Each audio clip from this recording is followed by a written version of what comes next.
Anthony Brindisi, good morning. Good morning, Bill. So I'm assuming you are all good in getting into this tax bill. The House, of course, passing it. The House passed it. Upstate, including Claudia Tenney, voting for this, even though they say they're not completely in agreement with it. Well, thank God we have representatives like Faso and Stefanik, who are Republicans up in the North Country and Hudson Valley, who voted against it because they clearly saw that this was a bad bill for New York State in particular. But you have a representative who voted for it. She's out bragging about how the vice president lobbied her for 15 minutes on the phone to vote for this bill, and I think it begs the question, what did you get in return? What did you get in return for selling out seniors on Medicare? What did you get in return for tax increases on the middle class? You know, they're claiming that everyone's getting a tax cut, which is frankly not true.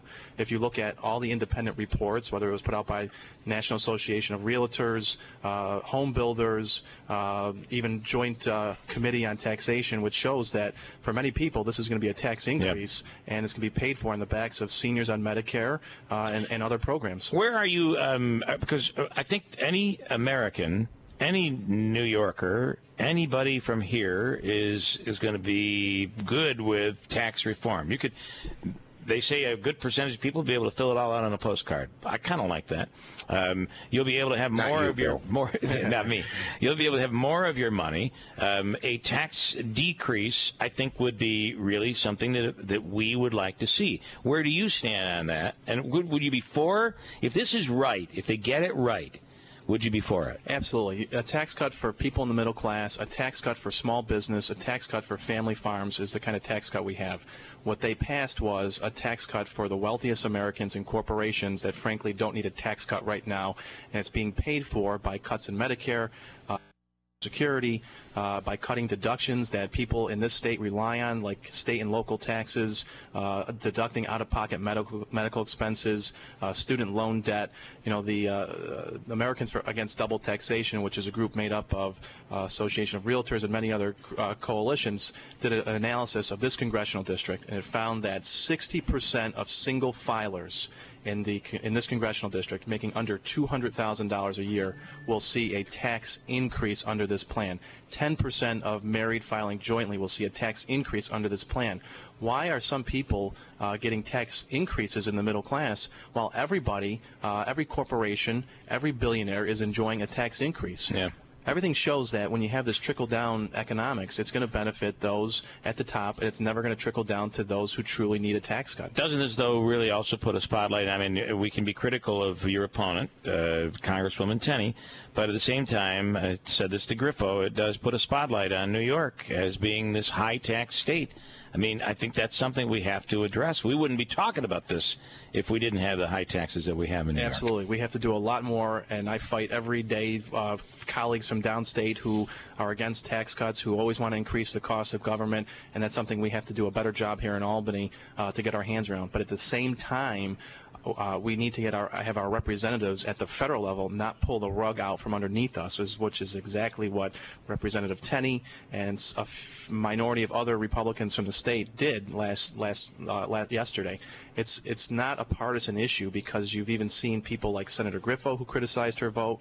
County Executive Pacenti criticized her vote and asked her not to do this. The Republican mayor down in Binghamton said, don't do this. This is bad for New Yorkers. So when you have this many people standing up on both sides of the aisle trying to point out to our representatives that this is so bad, why would they vote for it? Why would she vote for this?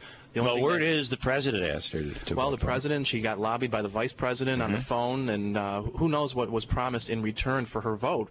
But unfortunately, the people that are going to get stuck holding the bill are the middle class here in upstate New York. I asked Claudia Tenney earlier this morning what prompted her vote, and this was her response. She doesn't come on this show, so I can't tell you what her response was. And I think that is a problem. I realize I'm speaking with her opponent, but that's a stinking problem. This is her district. We are a big part of this district. We have whether she believes it or not, I know she believes it, we have a huge audience. These people get raped of being able to hear from her firsthand. And I think that is unfortunate for this district. It's not just you. Don't feel offended, Bill. It's not just you. There are many people who feel like they're not being listened to or heard by their congresswoman right now, and that's why there's so much unpopularity out there for her.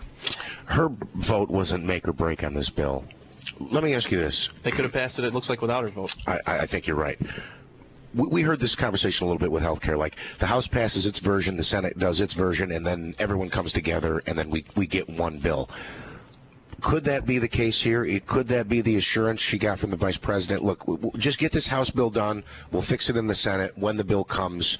The penalty, really, which is a penalty for us, that we can't deduct our state tax anymore, we'll remove that in the future. Your thoughts on just getting something done and then fixing it as we go? I think the odds of that happening are very low because the Senate bill is actually even worse for New York, and so the odds of getting something. Well, the Senate bill is going to repeal Obamacare. It's going to do that. It's going to also. There's no cap on property taxes like there is in the House bill. So the Senate bill is even worse. So she's lost all her leverage in terms of giving up her vote to put this bill forward. That we're really going to be stuck here. If this thing passes, New Yorkers are going to be the ones who are stuck because of the inability to deduct your state and local taxes anymore. You know, for a family of 4, let's say you're paying off student loan debt. Perhaps you have a sick child at home, you're deducting medical expenses. You are going to see a tax increase under this bill, and many New Yorkers are in the same position. You're struggling to get by, and Washington's not doing you any favors by passing a tax bill that favors the wealthiest Americans and corporations who are already skirting the tax laws by offshoring all their money overseas. This just encourages more of that. This is the wrong bill. We should do tax cuts, but it should be geared to those people who need it the most. You put money back in the hands of the wealthiest Americans or these corporations, they're going to go buy more stock.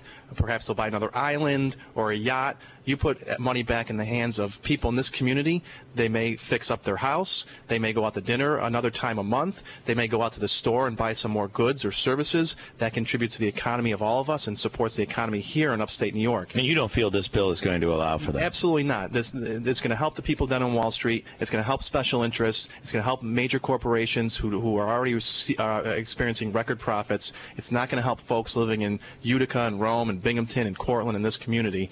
That it's not geared towards that. Okay, I did hear from the Republican Congressional Committee yesterday that did communicate with me, and it was a negative on you. Al Franken, of course, that story was just breaking, and they were already out. $1,500 from Al Franken's PAC was given to your campaign, your campaign, and they asked you to give that money back. Well, before they even asked me to give it back, we already cut the check giving it back, because as soon as we found out about those accusations, first of all, there's no place for sexual harassment at all. It's not a joke, and it should never be tolerated. So when we first heard of the accusations, I told my campaign, give that money to a charity. Let's give that money back. I don't want to keep it. And you know, this is a very serious accusation, and I didn't need the National Republican Campaign Committee to tell me to give the money back. We did it on our own. What I'd like to see is her, my opponent, give some of the money that she's taken back from Carl Palladino, who was kicked off the Buffalo School Board for making racist comments, from a hedge fund billionaire down in Wall Street who made some racist comments about the leader of the state Senate here in New York, from taking money from internet service providers and then turning around and voting on a bill that basically allows them to sell your information to advertisers. Let's take a look at who our campaign donors are, and I assure you that when you talk about the swamp,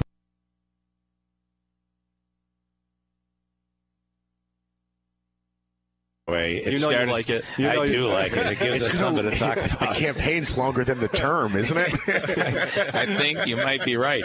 All right, interesting. So, but you're going to be smack dab in the real middle of this once we get through the holidays. Yeah. And it's we got set. Look, the job number one still is I'm still a member of the Assembly. We're coming into what's going to be a very difficult budget year.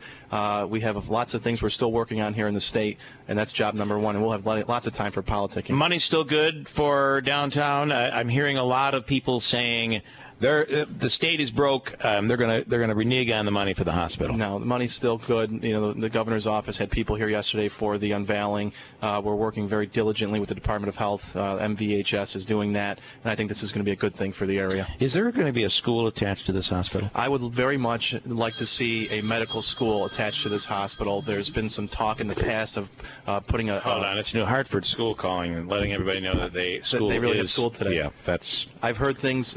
We could could use maybe a DO school, maybe not an MD school, but a DO school, Doctor of Osteopathy. School at this campus. You have the Masonic Research Lab, which is partnering with them. It's going to be a part of it. It's going to be a teaching hospital, which is nice because that helps attract better doctors, better researchers, because they want to work in the latest state-of-the-art type of atmosphere, and that will be here in downtown Utica. All right, Anthony Brindisi, thanks so much. Happy Thanksgiving, by the way. I think I might see you next week. We're doing Griffo's on my birthday. Chat. It's your birthday's the 22nd? 22nd. Mine is the day before. All right. You're much older than me, though, so. I'm grayer. Got a break. Thank you. We'll talk. Enjoy the weekend. We'll come right back.